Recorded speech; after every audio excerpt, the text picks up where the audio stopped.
अस्सलाम वालेकुम। तैयार विला आप लोगों को मिलने वाला है, वो भी इंस्टॉलमेंट पे। कितनी अच्छी बात लगती है ना ये वाली। और अक्सर लोग ये बातें सुन के फ़ौरन इन्वेस्टमेंट के लिए हमें भी मैसेजेस करते हैं, दूसरों के पास भी जाते हैं और पूरा प्लान बनवाते हैं कि अच्छा भाई ये वाला विला हमें पसंद आ रहा है और ये हमें आप साल की पेमेंट पे दे दो, 2 साल की पेमेंट पे दे दो। एक साहब तो प्रॉपर ये मार्केटिंग करते हैं कि कोई भी विला आप सेलेक्ट करें, चाहे 10A का करें, बैरिया का 11A करें, इकबाल विला करें, कायद विला करें, हम आपको इंस्टॉलमेंट्स पे देंगे। तो सोचा आज के दिन आप लोगों को इस बारे में वीडियो बनाकर हम अपना एक क्लियर स्टांस तो आपके सामने रख दें, क्योंकि लोग हमसे उनसे बातें करने के बाद जो है वो राय पूछने आते हैं कि क्या आप भी ऐसी चीज़ें ऑफ़र कर रहे हो, क्या हमें ये लेनी चाहिए या नहीं लेनी चाहिए। तो हमने कहा कि हम बिल्कुल एक क्लियर वीडियो बना दें ताकि बार बार हमसे ये सवाल ना हो। क्योंकि देखिए इसमें एक बहुत बड़ा मसला है, जो चीज़ अट्रैक्टिव लगती है ना लेकिन वो अनयूजुअल हो तो वो फिर अनयूजुअल ही रहती है। क्यों? क्योंकि आज के दिन मैं एक एग्जांपल दे देता हूँ। मैं उस प्रोजेक्ट को कोई बदनाम नहीं कर रहा या कोई ऐसी बात नहीं कर रहा, मैं भी उसकी मार्केटिंग करता हूँ। लेकिन जो अक्सर पैरागॉन के लिए वीडियोस बनती हैं कि भाई ये एक रेडी अपार्टमेंट आप हमसे ले सकते हैं, 50% की डाउन पेमेंट दें, 25% की डाउन पेमेंट दें और साल का पेमेंट प्लान ले लें, 2 साल का पेमेंट प्लान ले लें। लेकिन जब प्राइस की बात आती है तो वही चीज़ प्राइस में आपको 1,19,00,000 रुपए का 2 बेडरूम अपार्टमेंट और उसका पोजेसन यूटिलिटी चार्जेस पे करने के बाद आपको 1,30,00,000 का पड़ता है। अब ये वो अपार्टमेंट है जो कि इनर का अपार्टमेंट है। अब यही अपार्टमेंट वाले जब लेने के बाद जब बेचने के लिए मार्केट में उतरते हैं तो पता ये चलता है कि बाकी सारे अपार्टमेंट वाले जो है वो मार्केट के अंदर 90 लाख का कोई बेच रहा है चाबी के साथ, कोई 95 का बेच रहा है, कोई 88 का बेच रहा है। तो वो कहते हैं यार हमें तो चूना लगा दिया भैया में किसी बंदे ने। तो ये जो चूना लग रहा था आपको या ये जो स्ट्रेटजीज़ करके आपको चीज़ बेची जा रही थी, चाहे वो विलास हो, विलास में भी यही चीज़ है कि आज अली ब्लॉक में एक नॉर्मल सा विला आपको 25 में मिल जाता है, लेकिन आपने अपनी ख्वाहिश जाहिर की कि मुझे साल की पेमेंट टाइम पे दिलवा दो।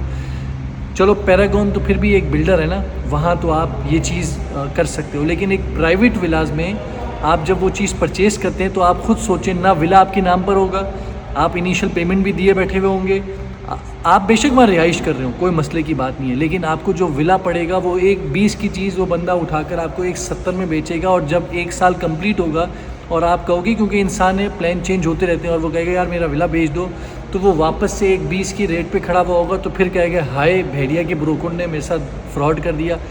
ये सब चीज़ें ये बहुत बड़ा रिस्क है। अगर बीच में प्राइस इंक्रीज़ हो गई तो क्या होगा? लोग इसका जवाब देते हैं यार एग्रीमेंट हो जाएगा ना तो फिर कोई मसला नहीं है। आए मैं आपको इतने एग्रीमेंट्स दिखाता हूँ जो होने के बाद भी डे एंड पे डिलीवरी नहीं दी गई, तो कौन जिम्मेदार है इसका? 100 रुपये वाले बॉन्ड पेपर के ऊपर जाओ, जाके कोर्ट में अप्लाई कर दो। इस तरह के देखें मसले मसाइल एग्जिस्ट करते हैं। अगर जिन लोगों को इंस्टॉलमेंट्स पे लेने का शौक़ है साल की और उनके पास एक स्टार्टिंग में एक हैफ्ती अमाउंट मौजूद है तो बराए करम वो एक ग्रे स्ट्रक्चर विला परचेज़ कर लें, खुद बना लें आराम से इंस्टॉलमेंट करके, तो आपके पैसे आपके पास ही रहेंगे ना। क्योंकि जब प्राइस वहाँ इंक्रीज़ होगी ना तो फिर आप उनका बिहेवियर चेक करेंगे।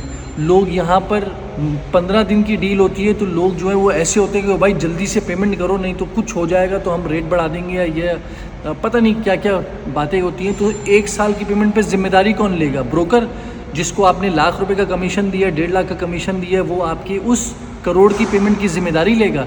ये आप लोगों की गलत फहमी है। अब ये प्रॉब्लम भी आपको बता दी है, सॉल्यूशन भी आप लोगों को बता दिए, जिसमें से एक और सॉल्यूशन ये भी हो सकता है कि आप लोग जो है वो यहाँ पर प्लॉट परचेज़ कर लें कि भाई मार्केट बढ़ गई तो क्या होगा, तो आप प्लॉट परचेज़ कर लें, मार्केट बढ़ेगी तो उसकी भी तो पैसे बढ़ जाएंगे ना। लेकिन आप आंखें बंद करके किसी और के ऊपर इन्वेस्टमेंट कर दें कि यार ये बंदा कह रहा है ना इस पे मैं विला ले लेता हूँ, ऐसा मत करें। चाहे वो हाउसिंग एसोसिएट हो, चाहे कोई भी हो, इससे आपको नुकसान होगा। बाद में आप ही कह रहे होंगे कि यार मेरे साथ गलत हो गया। तो हम तो कोशिश करते हैं कि हम अपने प्लेटफॉर्म से कोई अनयूजुअल प्रैक्टिस मार्केट के अंदर फ्लोट ना करें, और जो हमें कहता है कि भाई आप ये चीज़ कर दो, हम क्लियर मना करते हैं। ना हम ऐसी डील में कहीं इन्वॉल्व हैं, ना हम ये रेकमेंड करते हैं। अपने पैसों की हिफाजत आप ख़ुद करेंगे। आप सिर्फ अपने ऊपर ट्रस्ट करें। मुझ जैसे रियल एस्टेट ब्रोकर हो या कोई भी ब्रोकर हो, उस पर पैसों पे ट्रस्ट करने की कोई ज़रूरत नहीं है।